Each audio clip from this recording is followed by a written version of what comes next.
साथियों, मैं एन.के. मिश्रा, भारतीय स्टेट बैंक से सेवानिवृत्त मुख्य प्रबंधक और अभियान एकेडमी जो IIBF के द्वारा DRA ट्रेनिंग देने हेतु मान्यता प्राप्त संस्थान है, उसका डायरेक्टर हूँ। साथियों, मैंने इस कोर्स के संबंध में बहुत सारी बातें आपको पिछले 2 वीडियो में बताया।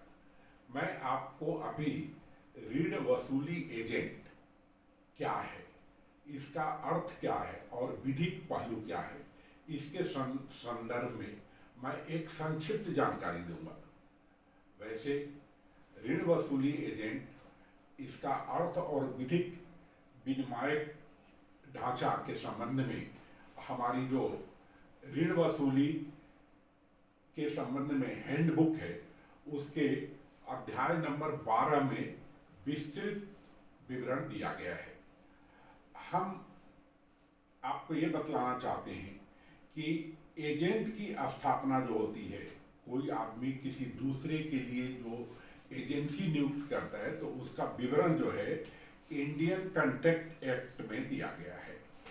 इंडियन कॉन्ट्रैक्ट एक्ट में वो ये बतलाया गया है कि यह भारतीय संविदा अधिनियम की धारा 182, भारतीय संविदा अधिनियम, जिसको इंडियन कॉन्ट्रैक्ट एक्ट अंग्रेजी में बोलते हैं, इसकी धारा 182 में दिया गया है, किसी अन्य व्यक्ति के लिए कोई भी कार्य करने अथवा किसी अन्य के संव्यवहार में किसी अन्य व्यक्ति का प्रतिनिधित्व करने हेतु नियोजित एक व्यक्ति के रूप में परिभाषित एक विधिक शब्द है। अब आपको इतना मैं बोला तो आपको कठिन थोड़ा सा तो लगा होगा, मगर मैं आपको ये बतलाऊं कि यदि साधारण रूप में यदि कोई आदमी अपना स्वयं का कार्य खुद नहीं कर सकता, मगर उसके लिए किसी प्रतिनिधि की नियुक्ति करता है, तो वो जो है वहाँ पर एजेंसी स्थापित होने का है। अब इसमें क्या होता है कि हमारे एजेंट कई प्रकार के होते हैं, जैसे दलाल होते हैं जो कि वित्तीय वो करते हैं, नीलामी करता होते हैं, बीमा के एजेंट होते हैं, ऐसा जो है संपदा वगैरह के रहते हैं, कमीशन एजेंट होते हैं। इस टाइप से बहुत सारे एजेंटों का नाम आप सुने होंगे। हम आपको ये बतलाएं कि ऋण वसूली के लिए जो एजेंट नियुक्त करते हैं, तो उसमें जो है या तो वित्तीय संस्थाएं करेंगी या वित्तीय संस्थाओं को कोई बैंक जो है नियुक्त किया होगा। तो आप जो है या तो वित्तीय संस्था है या वित्तीय संस्था के यहाँ काम करते हैं। तो आपको क्या करना है कि आप जो है जो पहला व्यक्ति है जो कि खुद कार्य नहीं कर सकता है, उसको हम क्या बोलेंगे, प्रिंसिपल बोलेंगे। क्या बोलेंगे? प्रिंसिपल। और जो दूसरा व्यक्ति है वो जो है एजेंट है। तो अब एजेंसी का जो निर्धारण होता है, तो इंडियन कॉन्ट्रैक्ट एक्ट में ये बतलाया है कि उसके लिए जो है वो आदमी 18 साल से ज़्यादा उम्र का होना चाहिए, क्योंकि नाबालिग जो है किसी भी कॉन्ट्रैक्ट में भाग नहीं ले सकता, ये वर्जित है इंडियन कॉन्ट्रैक्ट एक्ट में। तो आपकी उम्र जो है 18 साल से ऊपर होना चाहिए। दूसरा बात जो है, इसमें आपके और प्रिंसिपल और एजेंट के बीच में जो आप दूसरे व्यक्ति हैं जो जो जो पहले वाले के बदले काम करते हैं, तो उसमें जो है एक संविदा होगी, लिखा पढ़ी होगी।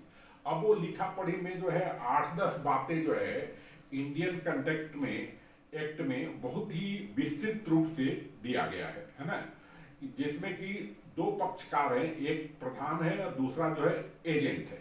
तो इसकी व्याख्या जो है सेक्शन 183 और 184 में दी गई है। इसी प्रकार से जो है 156 में प्रतिफल के संबंध में विवरण दिया गया है कि आपको जो है जो आप कार्य करेंगे तो उसके बदले आपको कुछ कमीशन या मेहनताना कैसा मिलेगा, नहीं मिलेगा। तो यदि हम ये देखा जाए कि जो सामान्य रूप से जो इंडियन कॉन्ट्रैक्ट एक्ट है, तो उसमें कोई मेहनताना के संबंध में ये नहीं बतलाया कि इस कार्य के लिए इतना मेहनताना, मगर आपके और जो प्रिंसिपल और एजेंट के बीच में जो निर्धारित होगा वो जो है मेहनताना आपको मिलता है। तो साथियों, हम जब उसको पढ़ाने चलेंगे विस्तृत रूप से, है ना, तो हम जो है आपको ये ऋण वसूली के संबंध में हैंडबुक है, उससे पूरा पूरा जो है विस्तृत विवरण बतलाएंगे। उसी के साथ जो है ये हैंडबुक ऑन डेब्ट रिकवरी है, उसके संबंध में बतलाएंगे। हम जो है आपको personality development and communication skill के संबंध में बतलाएंगे। और साथियों देखिए, ये Indian institute of banking and finance ने 2 कोर्स को प्राय जो है वो ग्राहक सेवा केंद्रों के लिए जो बीसी हैं, बिजनेस करस्पॉन्डेंस है, उसके लिए लागू किया। जो बिजनेस करस्पॉन्डेंस क्या है कि वो समावेशी बैंकिंग के क्षेत्र में आते हैं, जो कि छोटे से छोटे लोगों को जहाँ पर की बैंकिंग सुविधाएं नहीं है वहाँ पर जो है बैंकिंग सेवा प्रदान करते हैं। बायोमेट्रिक सिस्टम में आपको जो है 20,000 तक का कैश का लेन देन करते हैं। आपको बीमा का जो है के संबंध में उनका बीमा की पॉलिसी देते हैं, उनको पेंशन योजना के संबंध में बतलाते हैं, और भी जो है जितनी भी मतलब वो छोटी छोटी योजनाएं हैं शासन की, उसके संबंध में जो है बतलाते हैं और उसके कार्य को करते हैं। साथियों, उनके लिए जो है जो बीसी की मैंने चर्चा किया, तो उसको जो है बिजनेस करस्पॉन्डेंस बोलते हैं। उनके लिए जो कोर्स बना है उसको इंक्लूसिव बैंकिंग थ्रू बीसी जो है कोर्स बना है। ये कोर्स जो है उनके लिए अनिवार्यता है कि 31 मार्च 2020 तक जो है सभी लोग बीसी का कोर्स कर लें। अब जो बीसी लोग हैं वो लोग जो है यदि डेब्ट रिकवरी एजेंट का भी कोर्स कर लेते हैं तो उनकी आमदनी बढ़ने में जो है सहायक होगी।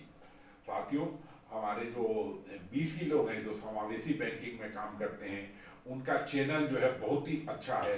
उसमें सब यंग लोग अपना कार्य कर रहे हैं, मगर उनकी आमदनी को देखा जाए तो आमदनी जो है वो उतनी नहीं बढ़ पाई है जितना कि बढ़नी चाहिए। तो हमारे बैंकिंग सेक्टर का जो एक इन प्रिंसिपल जो बनाया गया है, सिद्धांत बनाया गया है कि यदि ये लोग जो है डेब्ट रिकवरी एजेंट जैसे कोर्स को भी कर लेते हैं और बैंकिंग सेक्टर के नॉन परफॉर्मिंग एसेट की वसूली करते हैं, तो वहीं पर इनकी आमदनी जो है और बढ़ेगी और प्लस जो है इनकी योग्यता भी बढ़ेगी। धन्यवाद।